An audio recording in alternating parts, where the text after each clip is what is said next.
viewers, welcome back to the channel.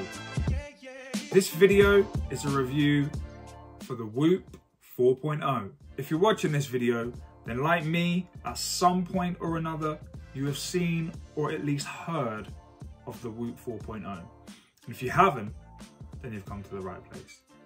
In this video, I'm going to break down everything you need to know about the Whoop 4.0, from the pros, the cons, what it could improve on, and the most important thing, is it really worth it? So without further ado, let's get into it.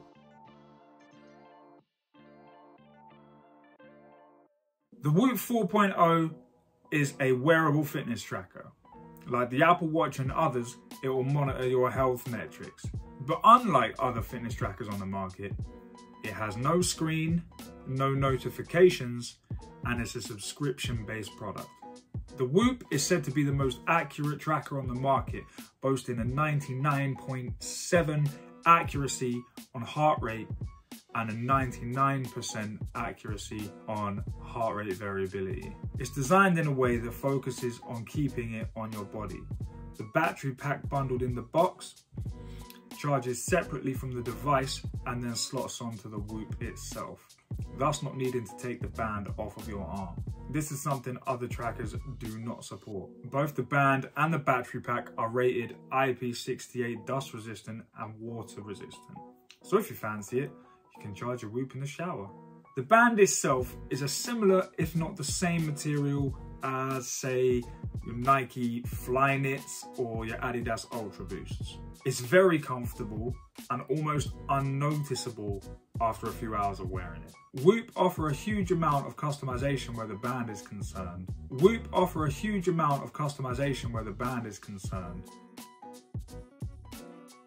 And they even offer clothing that you can slot your Whoop into.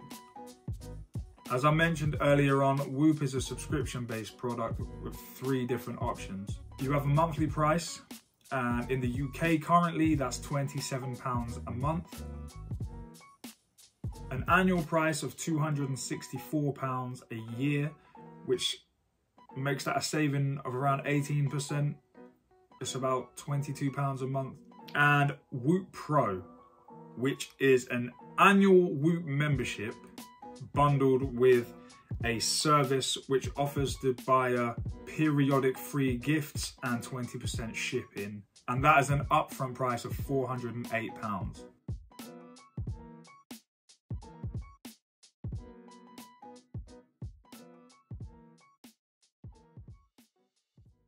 In the app, you'll be greeted with an overview of your day.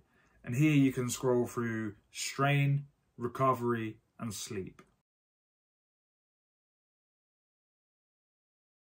As you'd expect, this is the measure of strenuous activity your body has endured during the day. This is generally cardiovascular based, so activities like running or walking, swimming, anything like that will generally lead to a higher strain score, whereas activities like functional training, weightlifting will typically have a lower score. The Whoop coach will pull data from your recovery and your sleep and give you like an optimal strain to hit during the day. Scrolling down, you can find your scores from the previous week with averages for day strain, heart rate, and calories.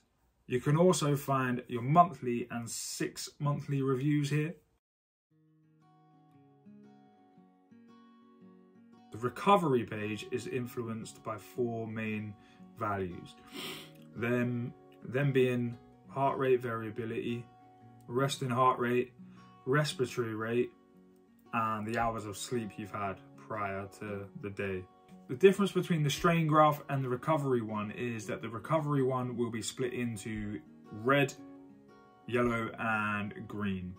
Red meaning absolutely abysmal recovery, and it ranges from 0% to 36%, where yellow ranges from 37 to 66%, and red and green, ranges from 67 all the way to 100. And as you can see at the time of recording, mine is at 44, so I'm in the yellow. Again, scrolling down here, you'll find your weekly scores of your recovery. You can also see averages for your resting heart rate, your respiratory rate, and your heart rate variability.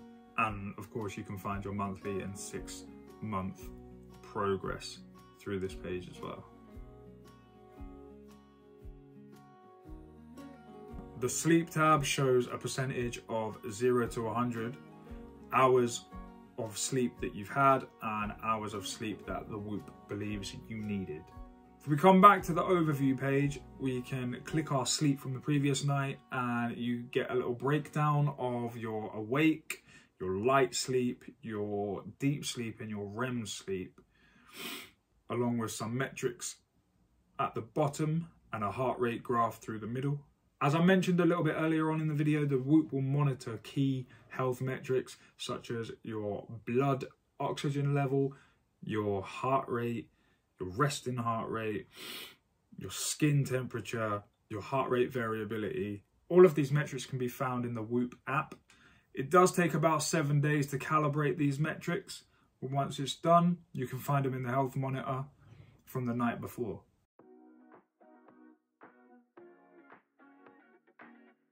The journal allows the user to track specific activities from the previous day that may contribute to sleep recovery and strain. As you can see, I've kept my journal pretty simple with a few things specific to me. Pressing the gear icon will allow you to change a host of tasks and activities. You can monitor your diet, your hydration, your medication intake, supplementation, anything pretty much. Your mental health.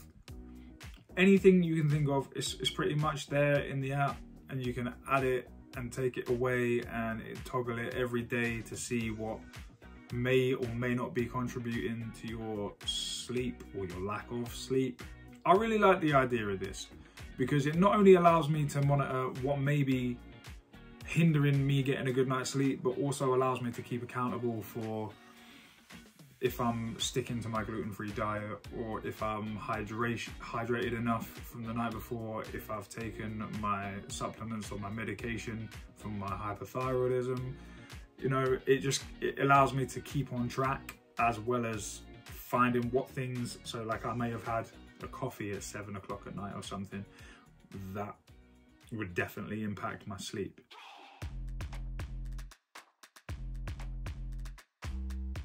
The Whoop allows for activity tracking, and to do that, we just head to the overview page and tap Start Activity.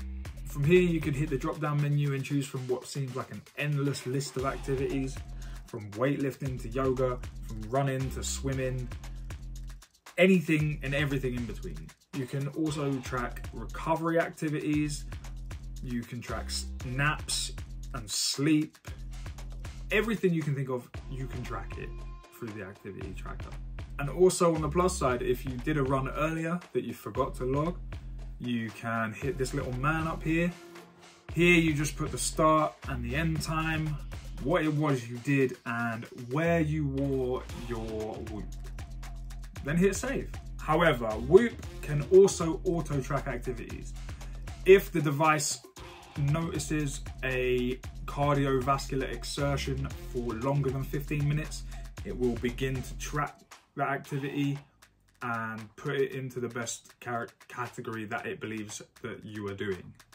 I can't specifically speak about this feature. I have not used it. All my activities have been pulled from my Apple Watch. And speaking of which, the Whoop currently does support integration with Apple Health, with Strava and Training Peaks.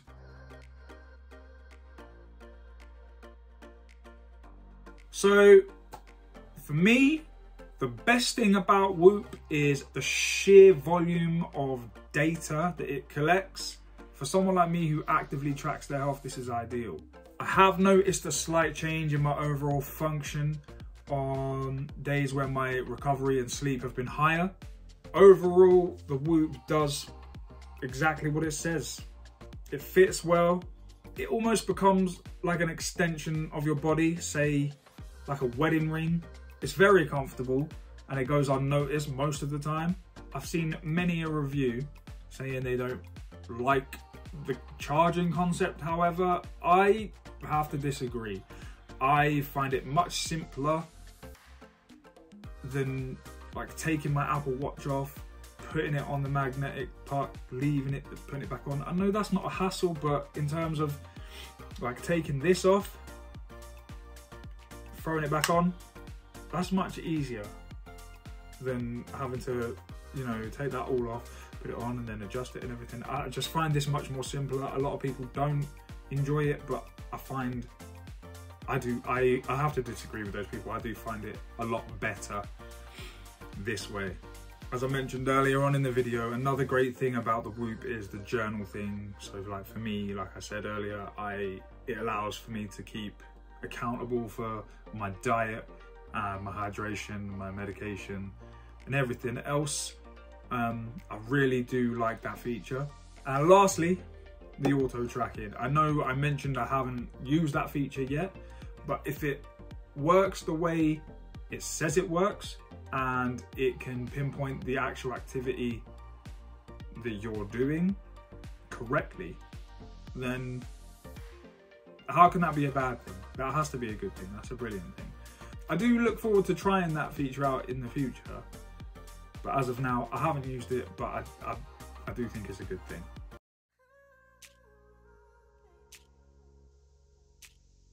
So you've heard too much of something is bad, right?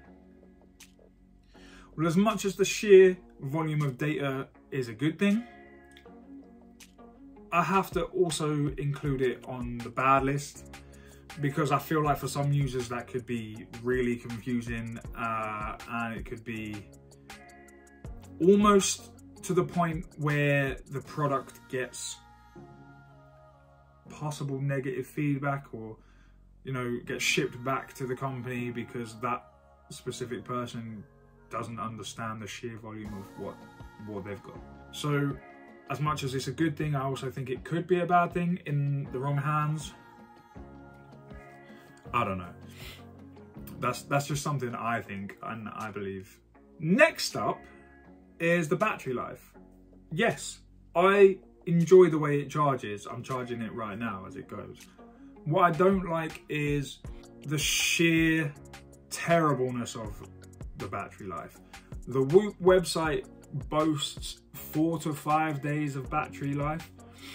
I'm currently getting 2 to 3 between charges.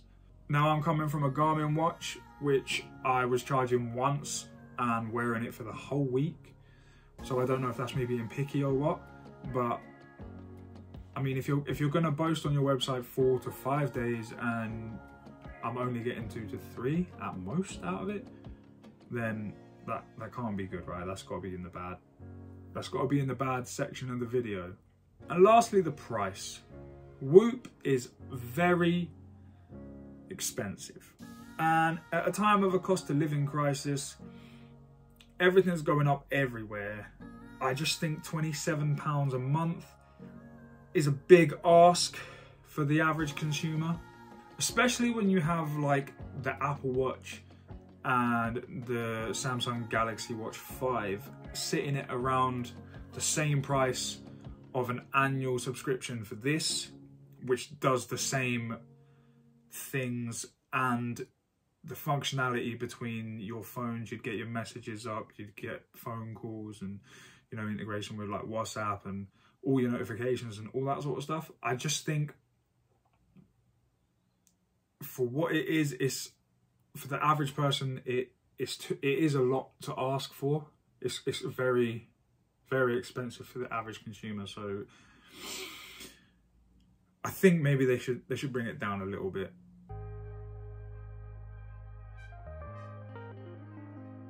So is it worth it?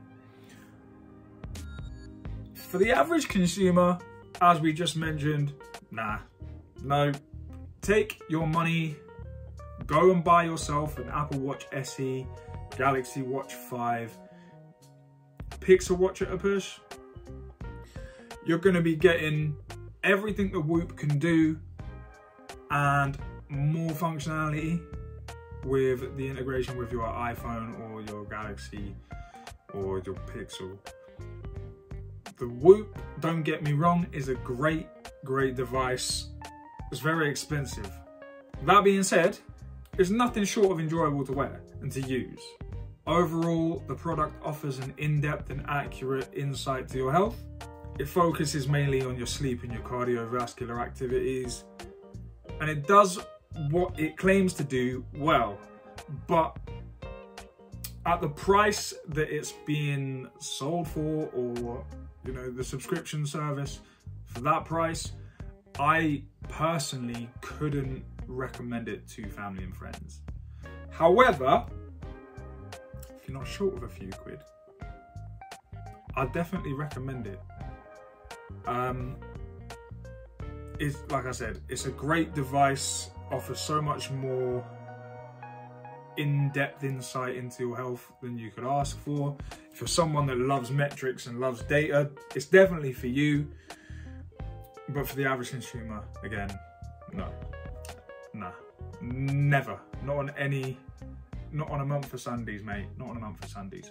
Well, that's gonna be it for the video, guys. Thank you so much for watching. If you've enjoyed this video, please smash the like button, hit the subscribe button. If you're new around here, we do content like this all the time and it really helps out the channel. I've enjoyed making this video. I hope you've enjoyed watching it. And until then, catch you in the next one. Peace.